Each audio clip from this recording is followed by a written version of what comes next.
তখন ওনারা কথায় কথায় সুজনের সাথে আমার বিয়ে দেওয়ার কথা বলেন। এই প্রথম বাড়ি পর্যন্ত কোনো বিয়ের প্রস্তাব এলো। সুজন ছেলেটাও অতটাও খারাপ না, কিন্তু আমার বাবা বলেন, আমরা গরিব মানুষ বলে কি এমন অচেনা কোনো ছেলের সাথে মেয়ে বিয়ে দেব? যদি আমার মেয়েকে পছন্দ হয় তাহলে ওই ছেলের বাপ মাকে আসতে বলেন, সকলের কথাবার্তায় রাজি হলে বিয়ে দেব। ওই রাতের পর থেকে আমি আর কখনো সুজনের দিকে লজ্জায় তাকাইনি পর্যন্ত। 2 দিন পরে সুজন নাকি বাড়িতে গেছে ওর বাপ মাকে আনার জন্য। আমাদের বাড়ি পরিষ্কার পরিচ্ছন্ন করা শুরু করে দিচ্ছে মা। পুরাতন বিছানার চাদর, বালিশের কভার সহ সবকিছু কেচে কুচে পরিষ্কার করার যুদ্ধ চালাচ্ছে। পাশের বাড়ি থেকে কাঠের চেয়ার, 2টো কাচের থালা, গ্লাসও নিয়ে আসছে। দুপুরে খেতে এসে সুজনের দলের লোকজন বলে গেছে সুজন ওর বাপ মাকে নিয়ে এসেছে, বিকেলে আমাদের বাড়িতে আসবে, তাই আমাদের এত আয়োজন। প্রতিদিন 200 টাকা মজুরিতে কাজ করে সুজন। বাবা মা আর এক বড় ভাই আছে। জায়গা জমি কিছু নাই, শুধু 2টো খুপড়ি ঘর আছে। ছেলে কাজ করে বউয়ের ভরণ পোষণের দায়িত্ব নিতে পারবে অনায়াসে। এইসব কথা বলে রাস্তার ম্যানেজার বাবাকে বোঝাচ্ছিলেন। গ্রামের 2-1জন যারা এসেছিলেন তারাও বিয়ে দেওয়ার জন্য পরামর্শ দেন। সবার সম্মতিতে রাতে বিয়ের আয়োজন করা হয়।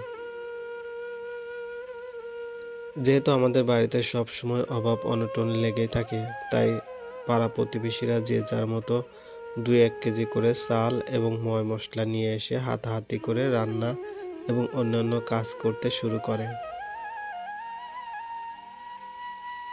আজিজ চাচার আগে থেকে অনুমতি ছিল আমাদের ইচ্ছে স্বাধীনভাবে ওনার দিঘির মাছ ধরতে পারবো, তাই দিঘি থেকে বড় বড় মাছ ধরা হয়েছে।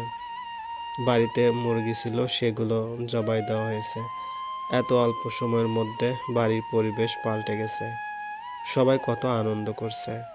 আমি চুপচাপ ঘরের মধ্যে বসে আছি। রাতে বিয়ে পড়ানো হয় আমাদের। তারপর আমি সুজন আর শ্বশুর শাশুড়ি বাড়িতে চলে যাই।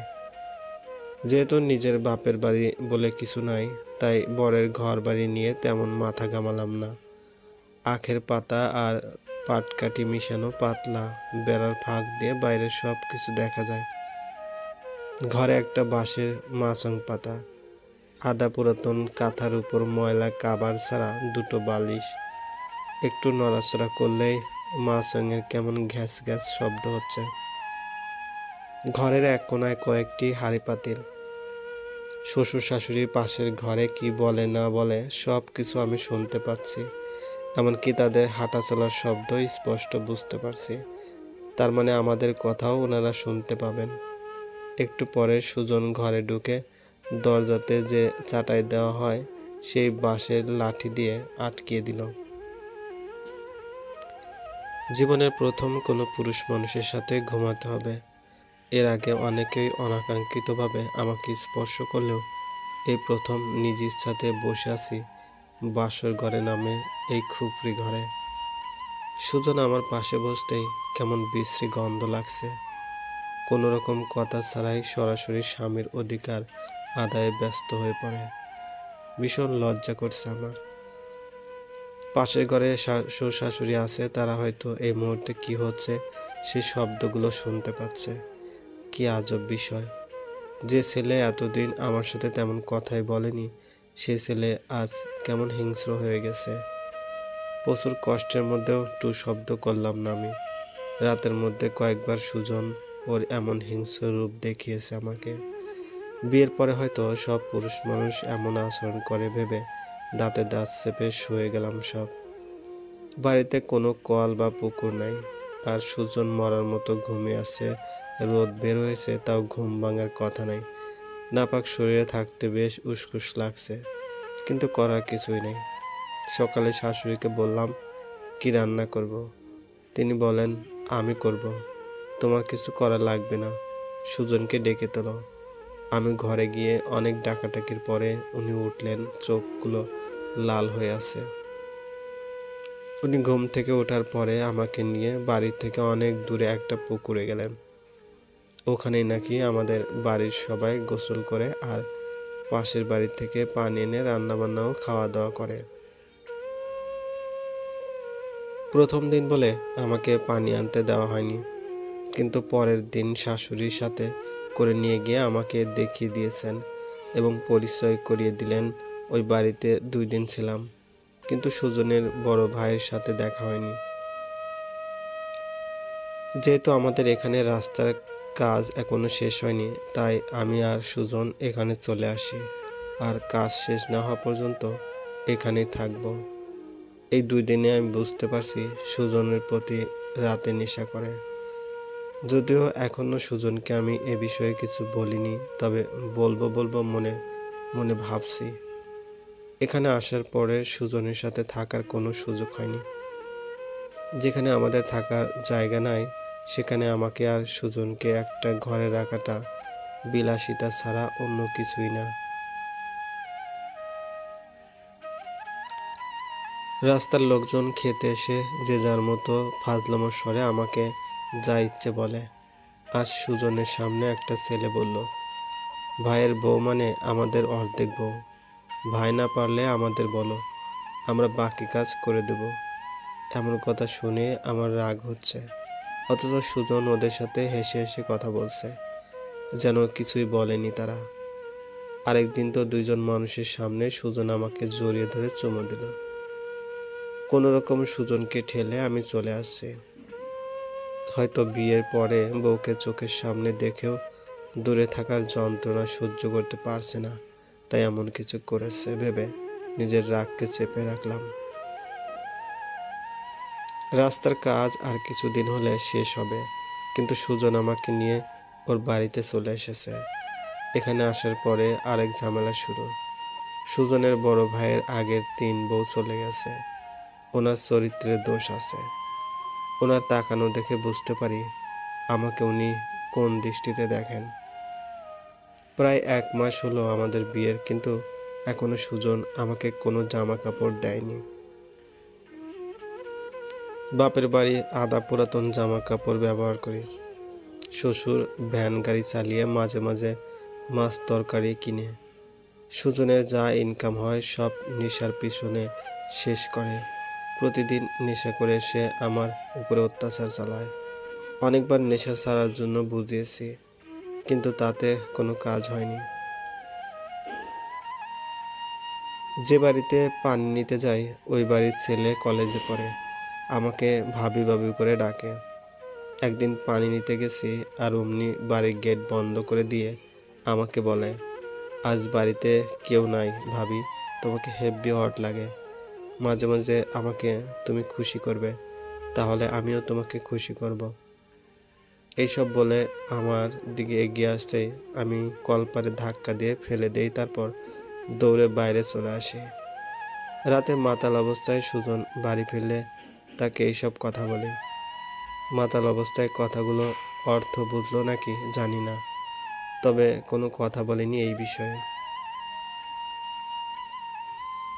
এরপর থেকে মাঝে মাঝে সুজন একে ওকে সাথে নিয়ে বাড়িতে আসে আর আমাকে ওদের সাথে ঘরে বসতে বলে চলে যায়। আমিও সাথে সাথে শাশুড়ি ঘরে চলে যেতাম। লোকগুলো ভাবি এটা কই, ভাবি ওটা কই বলে আমাকে ডাকতো, কিন্তু আমি যেতাম না, কারণ তাদের চাহনি আমার খুব পরিচিত। মাঝে মাঝে মনে হয় এখান থেকে চলে যাই, কিন্তু বাপের অভাবের সংসারে বোঝা হব ভেবে চুপ থাকি। নিয়তের লেখা মেনে নিতে আরম্ভ করেছি। আজ সকাল হতে না হতেই শাশুড়ি হইচই শুরু করেছেন। তাড়াহুড়ো করে বাইরে এসে দেখি মুরগির খোয়ারের দরজার সামনে বসে সুজনকে গালি দিচ্ছে। সুজন নাকি মুরগি বিক্রি করে নেশা করেছে। এর আগেও নাকি হাঁড়ি পাতিল থেকে শুরু করে অনেক কিছু চুরি করে বিক্রি করত। এত কিছু শোনার পরে নড়াচড়া করার মতো শক্তি পেলাম না। বাবার বাড়িতে অভাব ছিল, কিন্তু অশান্তি ছিল না। এ কোন পরিবেশে পড়লাম আমি? সুজন ঘুম থেকে উঠে মুরগি বিক্রি করেনি বলে চিৎকার করে, কিন্তু শ্বশুর শাশুড়ি মানতে নারাজ। এমন ঝগড়া দেখে লোকজন জমে গেল। তখন একজন লোক বলে সে নাকি দেখেছে সুজনকে মুরগি বিক্রি করতে। সারাদিন ধরে ঝগড়া চলল, তারপর আমাদের ভিন্ন করে দেওয়া হলো।